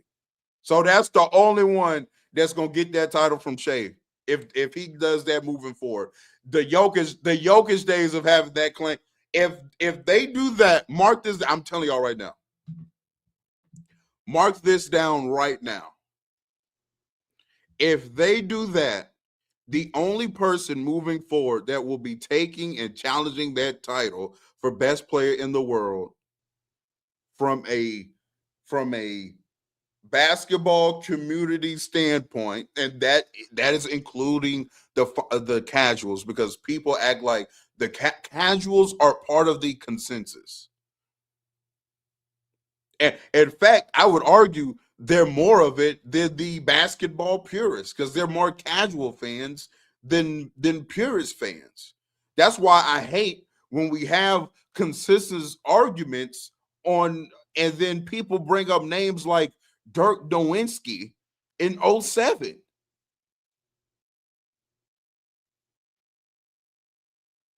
Dirk Nowitzki was, oh, come on, bro.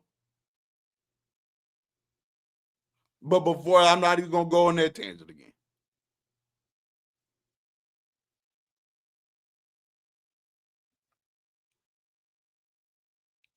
Then I will have to be one of the people reminding you how well. Oh my goodness, I may end up starting to defend Nikola Jokic because I think the Shea Glaze will be too much.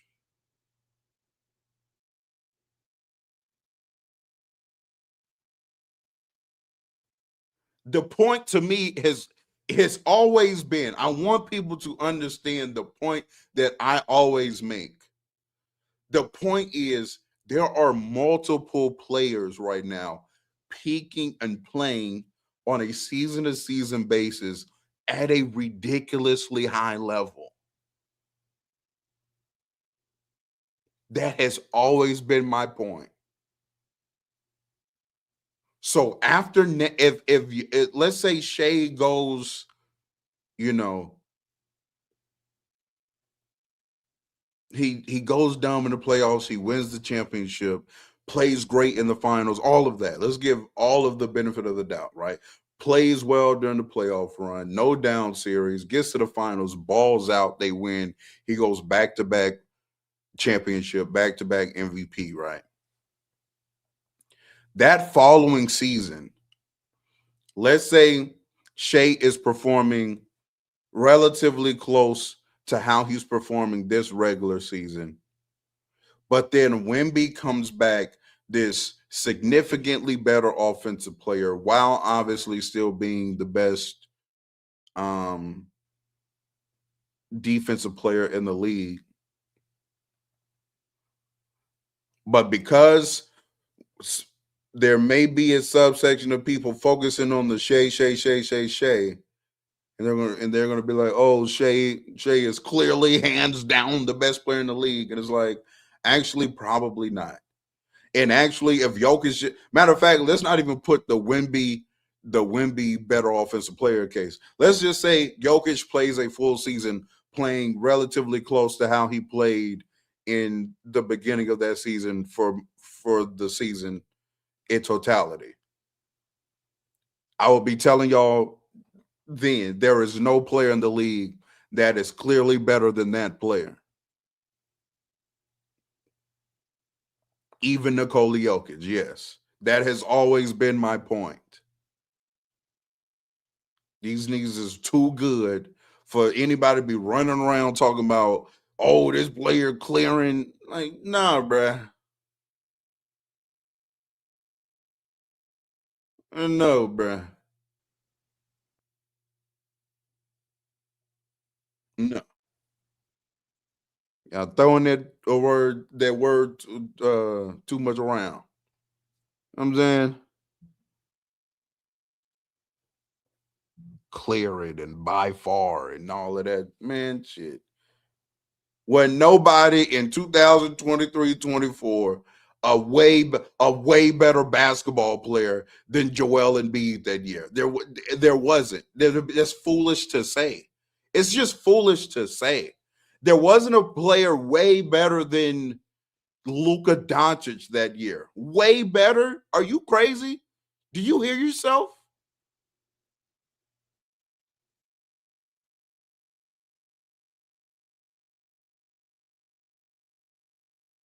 What are you saying? What are you talking about? But any whoosies. Last point that we're going to touch on before I want to get out of here is the rookie of the year race. And that's because I think this is a litmus test in how you view and see basketball. I'm not saying one is correct. I'm not saying one is wrong. I'm just saying, like, I see one group of people primarily making one argument and one other group of people primarily making another argument. And it's like, I don't know. I land more so on the Cooper Flag as the rookie of the year side. And I do think he's played just as well as Nipple. And see, that's where people are like, oh my God, but Con's way more efficient. And it's like, they're playing such different roles and have such different responsibilities as basketball players to mindlessly just like compare statistics and facts. Well, let me not just say, but statistics are facts relative to the stat sheet. They are, but like just doing a statistical profile comparison is such a novice way of having this discussion and debate. I get it. Yes, Concanipple is far more efficient. I also think that um it's not just due to his circumstance. Like Concanipple is a special jump shooter. Like I think that is pretty clear. You know what I'm saying? I think that is pretty clear. But that offense is more so tied to LaMelo Ball than anybody else on that team. LaMelo Ball, and I did see this because he's getting called like a driver of their offense. And, again, I will say they obviously are a better offense because Concanip was on the team. So let me not even like, but like when they're both on the court, they have a 127 offensive rating.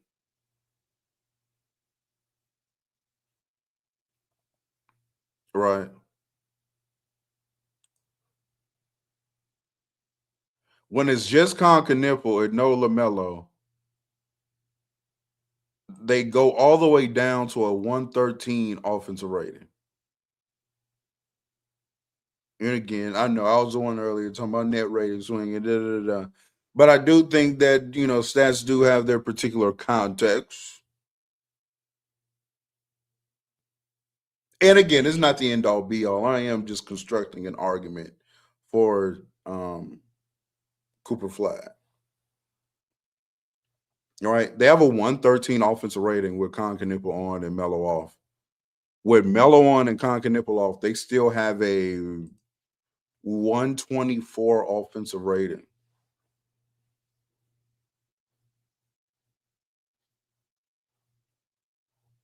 Right?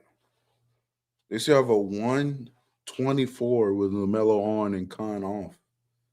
Like the offensive success is so tied to LaMelo Ball. Right? And so then it's like Con is more efficient. I think he would be more efficient than Cooper Flag anyway because he's just a better shooter. However, I still think Cooper Flag would be more efficient playing next to a LaMelo Ball because LaMelo Ball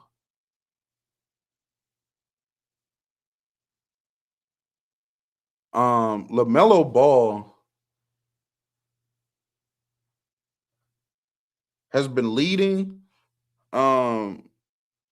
LaMelo Ball has been leading elite offenses for the past like 2-3 seasons. Like him. Like before Concanipple got there. Well, LaMelo Ball on the court last year, the Hornets were a top 10 offense. That team, the worst roster with less Brandon Miller minutes and stuff like that.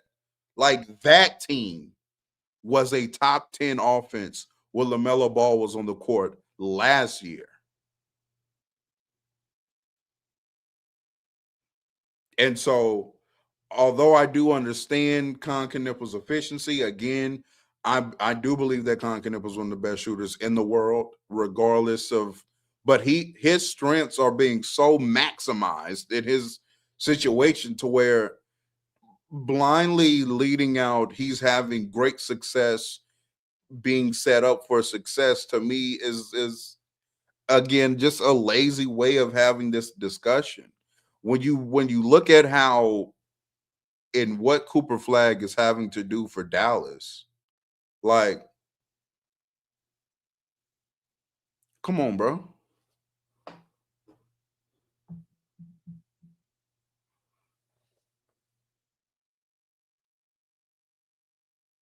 I just I don't know. The context around their situations are so different that to me, flatly stating and pointing out efficiency stats is it's not the way to have the conversation. Now, I do think that Con Knipple, if he does win the award, has played well enough to win the award, right? So I'm not like discrediting Khan to the degree of I don't think he should win the award or he doesn't have an argument or a right to the award. I'm not saying that. I'm not saying that. Con Knipple has played really well this season. He's been very consistent this season, especially for a rookie, right? They've been able to depend on Con Knipple, right? Been a better defensive player than expected. Has um been better a little bit with the ball than at least I anticipated early on. Like he's been a really good player this year. So I don't want to make it seem like I'm not acknowledging that. I think if he wins it, he has a great argument to win the award. I'm just saying that just efficiency when Cooper Flag is in such a worse dynamic and situation than Con Nipple. You know what I'm saying? And there's still a way to argue that Cooper Flag is better and has been better than Con Canupa this year, right? I'm my team's playmaker. I'm my team's best passer. I'm a really good defensive player because Coop has been better on that end, in my opinion, especially the second half of the season forward. I'm my team's isolationist. You know what I'm saying? Like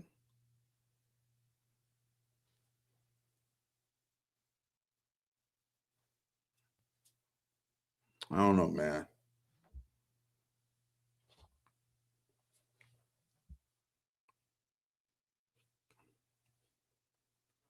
I just think Cooper has been the better player, and I think he should win the award. I really do. I really do. I think.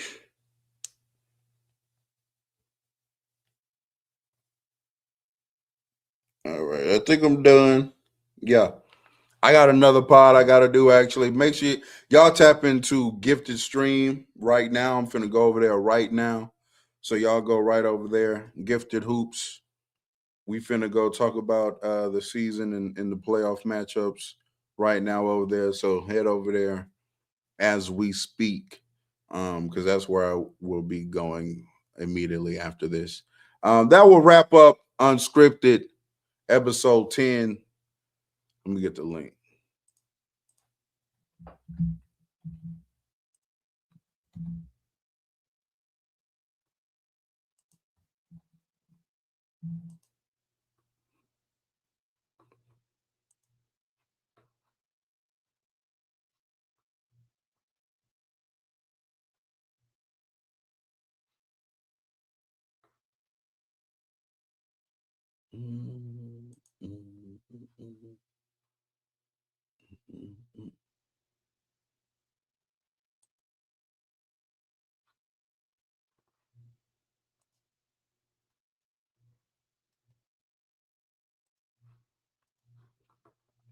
Oh, appreciate you. Appreciate you, L Dog. Appreciate you. Appreciate you.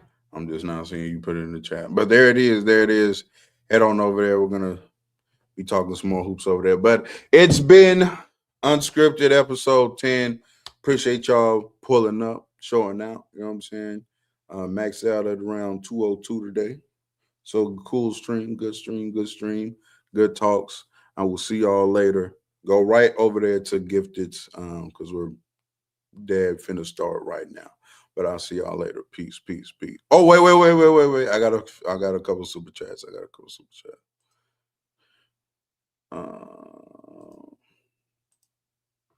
Thunder fan 9823 said Bill Simmons said the Thunder are a 51 team with the SGA just a Yeah, I kind of spoke on that earlier. The Tribe won $2. Tatum is worse than Shea, but Celtics just did it. Yeah, exactly. And again, that's not a knock on these players. It's just like they do have really good teams. So like that's just undeniably true. You know what I'm saying? It's undeniably a fact. Stop trying to argue against it. Like we see y'all. That's a really good team. But I'll see y'all later. Peace.